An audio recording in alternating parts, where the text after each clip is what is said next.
Asal-usul lintah. Alkisah, hiduplah sebuah keluarga dengan seorang anak lelakinya bernama Ikarma. Setiap fajar menyingsing, Pankarma ayah Ikarma, dan Ikarma selalu pergi ke ladang mereka yang letaknya di tepi sebuah hutan. Sesampai di ladang, keduanya berpisah. Pankarma langsung mengambil cangkul dan mulai mencangkul ladangnya, sedangkan Ikarma meneruskan perjalanannya ke dalam hutan untuk mencari kayu bakar. Setelah siang, Ikarma akan kembali ke ladang untuk makan siang yang dibawa oleh Menkarma ibu Ikarma. Apabila hari telah sore, mereka pun pulang. Begitulah kegiatan keluarga itu setiap harinya. Setelah tanaman ladang yang berupa padi ladang berumur 4 bulan, maka tibalah waktu untuk mengetam. Menkarma yang selalu menghitung hari sejak padi mulai ditanam hingga telah berumur 4 bulan pun bertanya kepada suaminya, "Pak, kapankah kita akan mulai mengetam?" 2 hari lagi, jawab Pankarma. 2 hari kemudian, sebelum fajar menyingsing, Menkarma telah sibuk di dapur mempersiapkan bekal untuk bekerja di ladang. Setelah semuanya siap, berangkatlah mereka ke ladang. Sesampainya di ladang, Menkarma, Pankarma dan Ikarma mulai mengetam padi. Namun hingga hari telah senja, ternyata pekerjaan itu belum selesai. Oleh karena itu, Pankarma bersama istri dan anaknya memutuskan untuk bermalam di pondok yang ada di ladang itu. Tidak berapa lama kemudian, karena terlalu lelah, mereka pun telah tertidur lelap. Saat tengah malam, ketika sedang tidur lelap, Pankarma didatangi oleh seorang kakek. Ia dibangunkan dan disuruh duduk di depan kakek itu. Setelah itu, si kakek berkata, "Nah, Pankarma, terimalah pemberianku ini yang berupa sebotol minyak untuk menjaga rumah. Gantungkanlah di atap rumahmu." Minyak itu dijaga oleh seorang perempuan. Setelah mengucapkan kata-kata dan memberikan sebotol minyak, kakek itu lenyap dengan tiba-tiba. Keesokan harinya, pekerjaan menyekam padi dilanjutkan kembali. Setelah selesai, mereka bersiap-siap untuk membawa padi itu pulang. Sebelum berangkat mereka pun beristirahat. Sambil beristirahat Pankarma menceritakan pengalamannya semalam kepada istrinya, "Menkarma, semalam aku memperoleh anugerah dari seorang kakek berupa botol minyak untuk menjaga rumah. Kakek itu mengatakan bahwa minyak ini hendaklah dipelihara baik-baik dan digantungkan di atap rumah kita." "Oh, baik," benar kakek itu. "Hendaklah kita simpan minyak itu dengan baik, agar dapat diwariskan kepada anak ataupun keturunan kita selanjutnya," kata Menkarma. Setelah agak sore, mereka pun berangkat pulang. Dan setiba di rumah, Menkarma dan Ikarma segera memasukkan padi mereka ke lumbung yang ada di samping rumah. Sedangkan Pankarma segera masuk ke dalam rumah untuk menggantungkan minyak itu di atap rumah. Setelah menggantung minyak pemberian si kakek, ia keluar dan ikut membantu istri dan anaknya memasukkan padi ke lumbung. Demikianlah kehidupan mereka. Hari demi hari, minggu demi minggu, bulan demi bulan dan tahun pun berganti tahun. Suatu ketika, Pankarma akhirnya meninggal dunia. Dan, tidak berapa lama kemudian Menkarma pun ikut meninggal dunia.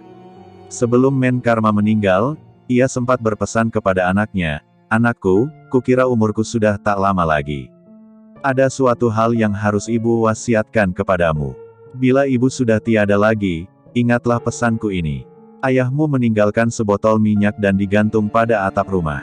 Simpanlah minyak itu baik-baik. Ia akan menemanimu menempati rumah ini, bila ibu sudah tiada lagi." "Minyak apakah itu ibu?" tanya Ikarma. "Bila nanti ibu meninggal, di sanalah saatnya kau mengetahui isi botol itu." Setelah memberikan penjelasan seperti itu, beberapa hari kemudian Menkarma pun meninggal dunia.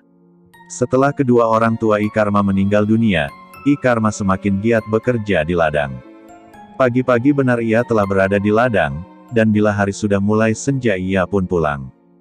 Begitulah hari demi hari dijalani oleh Ikarma, sampai suatu ketika, setelah tiba di rumah, ia menjumpai hidangan yang telah siap untuk dimakan, lengkap dengan nasi dan lauk pauknya.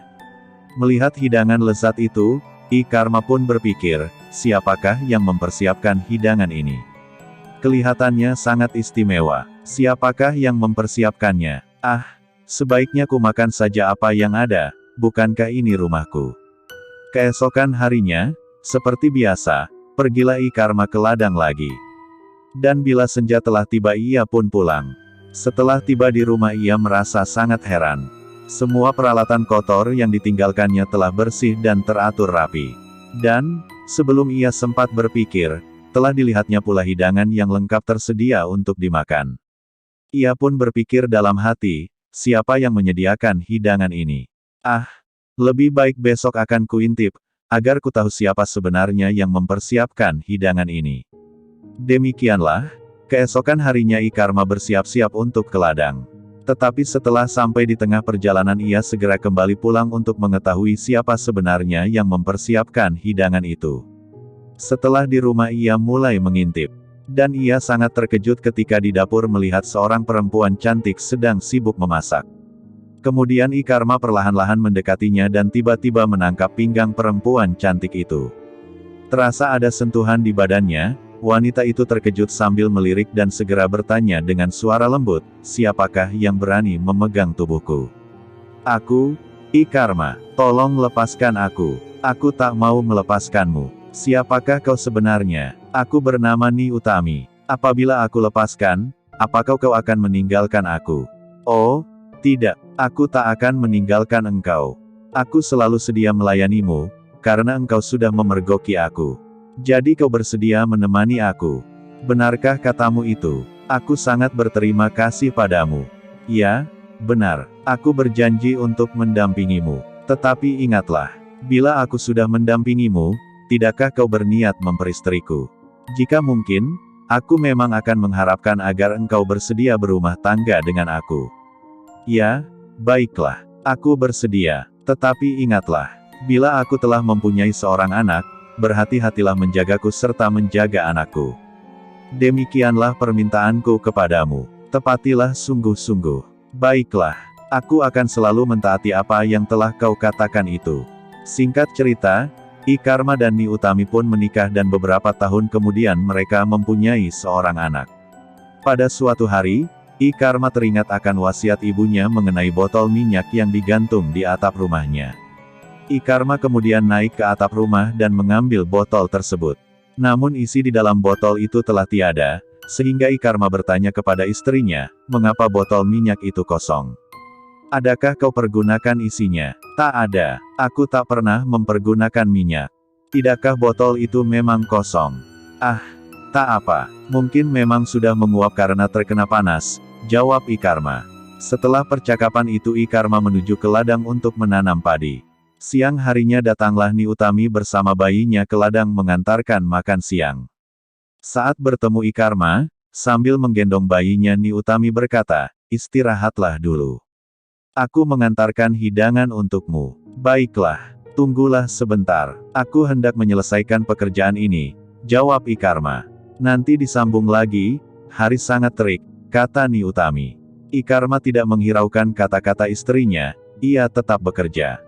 Beberapa saat kemudian, karena haus Ikarma menyuruh istrinya mengambil air pada sebuah mata air yang letaknya agak jauh dari ladang mereka.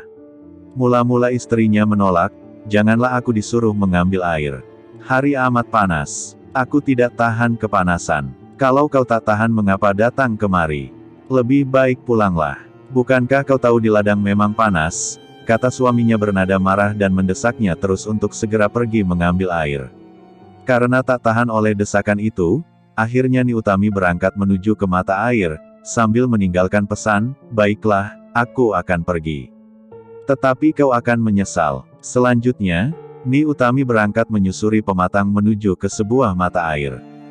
Jalannya sempoyongan dan tiba-tiba tersungkur jatuh ke mata air. Saat jatuh itu badannya hancur, meleleh terpencar di atas permukaan air. Ni Utami sebenarnya adalah penunggu botol minyak yang diberikan oleh si kakek misterius kepada Pankarma sewaktu bermalam di ladang. Jadi, tubuh Ni Utami meleleh karena ia memang berasal dari minyak kelapa.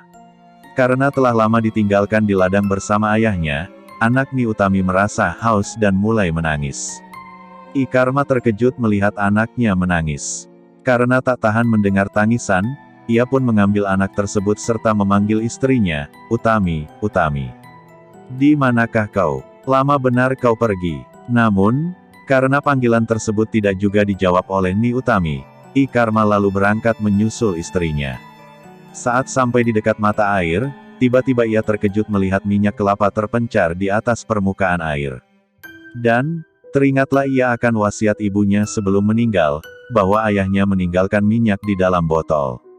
Ia baru sadar bahwa minyak yang dirawiskan oleh ayahnya itulah yang menjelma menjadi istrinya. Ikarma merasa menyesal menyuruh istrinya mengambil air pada saat sinar matahari sedang panas menyengat. Sementara itu, anak yang digendongnya terus saja menangis tak henti-hentinya. Segala usaha untuk membuatnya berhenti menangis tidak berhasil. Ikarma tiba-tiba naik darah. Ia lupa akan dirinya. Dengan cepat dijangkaunya parang yang ada di pinggangnya, dan langsung mencincang bayi itu. Setelah itu lapanglah dada Ikarma. Beberapa bulan kemudian, karena merasa kesepian ditinggal anak dan istrinya, Ikarma menikah lagi. Singkat cerita, setelah sekian lama menikah mereka belum juga dikaruniai seorang anak. Suatu hari, ketika sedang berada di kamar mereka, istrinya berkata, "Suamiku, mengapa kita tak bisa mempunyai anak? Aku sangat menginginkannya. Jika demikian, marilah kita pergi memohon kepada Tuhan di tempat-tempat suci. Semoga kita berhasil memperoleh anak," jawab Ikarma.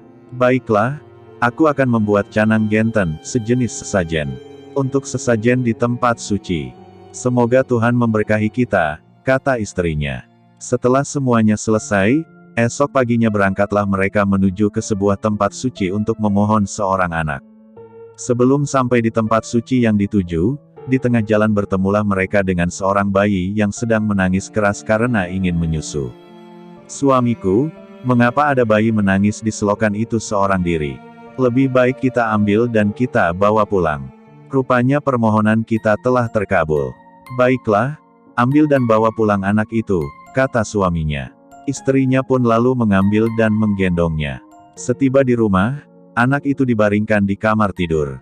Istri Ikarma kemudian ke dapur untuk mempersiapkan makan malam. Saat menunggu makanan siap, Ikarma merasa mengantuk dan ia langsung masuk ke kamar, berbaring di samping bayi yang baru ditemukannya itu. Akhirnya Ikarma tertidur lelap. Saat Ikarma tertidur lelap, bayi pungutnya itu terbangun karena haus. Ia kemudian merayap mendekati puting susu Ikarma. Namun, secara tiba-tiba, bayi tersebut berubah menjadi lintah sebesar bantal dan langsung menghisap darah lewat puting susu Ikarma. Dan, tidak berapa lama kemudian, Ikarma meninggal karena darahnya habis dihisap oleh lintah tersebut. Itulah cerita tentang asal-usul adanya lintah, yang merupakan penjelmaan seorang bayi setelah dicincang oleh ayahnya sendiri dan dilemparkan ke berbagai penjuru. Daging anak tersebut berubah menjadi lintah. Daging bayi yang terlempar ke air menjelma menjadi lintah dan yang terlempar ke daun-daun menjelma menjadi lintah darat.